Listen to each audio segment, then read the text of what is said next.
Hello les licornes apaisées, 19 décembre, 19e conte. Nous approchons doucement de Noël et de la fin de ce calendrier de l'Avent. Et ce 19e conte s'appelle Concentration. Je ne parviens pas à me concentrer. C'est pire encore pendant la méditation. Après avoir pris un bain, revêtu des vêtements propres, offert des fleurs, allumé de l'encens, il suffit que je m'asseye tranquillement.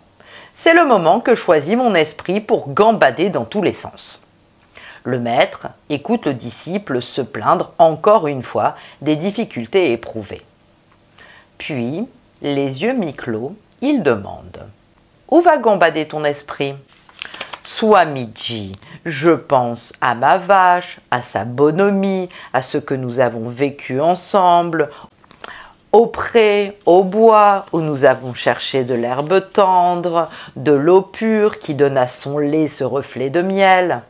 Bien, désormais, tu te concentreras uniquement sur ta vache. Sur ma vache? C'est ce que j'ai dit. J'entends et j'obéis, Swamiji. Je me concentrerai sur ma vache.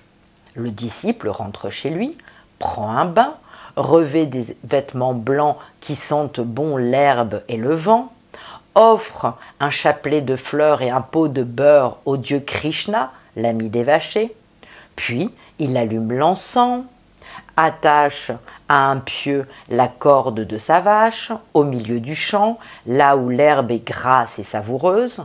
Alors il s'installe à 3 pas d'elle pour ne voir qu'elle, ne penser qu'à elle. Elle le regarde, étonnée. Il est aussi immobile qu'une pierre.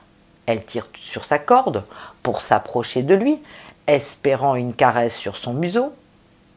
Sans le mouvement de sa part, résignée, elle entreprend de brouter l'herbe accessible. Lui demeure si tranquille qu'il en oublie sa présence. Quand la vache a fini de brouter, elle fixe l'horizon, l'œil flou, ruminant posément son repas solitaire. Quelques mouches lui bourdonnent autour de la croupe luisante, tentent un atterrissage. D'un coup de queue, elle les chasse, giflant le vacher au passage. Sur le coup, il sort de son rêve, il part s'installer à 5 pas de la vache pour ne voir qu'elle, ne penser qu'à elle, mais sans risquer d'autres coups intempestifs. Il reste là, 3 heures sans bouger, tandis que le soleil cuit à plein feu son crâne rasé qui devient rose, puis rouge, sa cervelle se met à bouillonner, il tombe comme un arbre mort au milieu du champ, il délire 1 semaine, puis revient auprès de son maître. « Swamiji, je ne peux pas contempler ma vache dans son pré plusieurs heures, le soleil m'en empêche. »« Tu n'es pas obligé de la contempler dehors. Reste sur ton coussin de méditation dans ta hutte. »« Ah oui, merci Swamiji. » Le disciple rentre chez lui, fait ses ablutions, revêt des vêtements propres, offre des fleurs et de l'encens à Krishna, puis s'en va chercher sa vache qui folâtrait dans le jardin voisin. Il la fait rentrer dans sa hutte, s'installe sur un coussin d'herbe pour ne voir qu'elle et ne penser qu'à elle.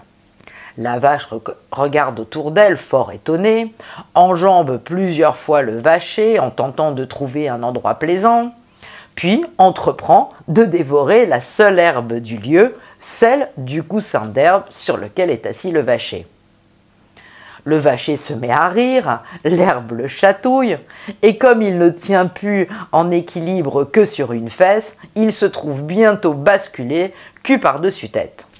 Le soir même, il s'en retourne consulter son maître. « Ne peux-tu pas penser à ta vache hors de sa présence physique ?»« Certes, Swamiji, je le peux. Laisse-la donc brouter son champ et concentre ton esprit sur l'image que tu as d'elle. » « Ah oui, Swamiji, merci Swamiji. » Le disciple rentre donc chez lui, lâche la vache dans le champ, se purifie d'un bain, met des vêtements frais, repassés, tout craquant d'amidon, il offre des fleurs à Krishna, le parfume d'encens et s'installe sur un nouveau coussin pour se concentrer sur sa vache. Plusieurs jours passent, nul ne le voit sortir de chez lui, ses voisins s'inquiètent, le maître, averti que le disciple est peut-être malade ou mort, vient lui-même aux nouvelles. Il frappe 3 coups à la porte, n'obtient aucune réponse, veut la pousser, elle est verrouillée.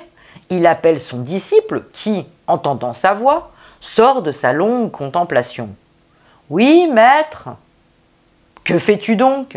Es-tu malade? »« Maître, je poursuivais ma vache qui s'est enfuie dans la jungle. Dois-je la laisser partir? »« Non, non, rattrape-la. C'est bien, continue. » D'autres jours passent sans que le vacher ne sorte de chez lui. Ses voisins s'inquiètent pour lui. Il n'a ni mangé ni bu depuis si longtemps. C'est louche. Le maître revient avec eux, frappe à la porte, appelle son disciple. « Que fais-tu maintenant? »« Maître, j'ai rattrapé ma vache, mais elle s'est blessée dans les ronces. Je la soigne. Dois-je la quitter? »« Non, non, soigne-la. C'est bien, continue. » Prudent, le maître n'attend pas que les voisins s'inquiètent plus encore. Il revient le lendemain, gratte à la porte du bout du doigt. « M'entends-tu? Que fais-tu maintenant ?» dit-il. « Meuh !» répond dedans une voix caverneuse. « C'est bien, sors maintenant, dit le maître. » Le battant s'ouvre largement. Il y a eu un grand remue-ménage à l'intérieur. Swamiji, mes cornes sont trop larges pour passer cette porte. Tes cornes? Oui, mes cornes. Le maître entre, lui gratte tendrement le museau en lui disant « Voilà qui est bien. Maintenant, concentre ton esprit sur Dieu de la même manière.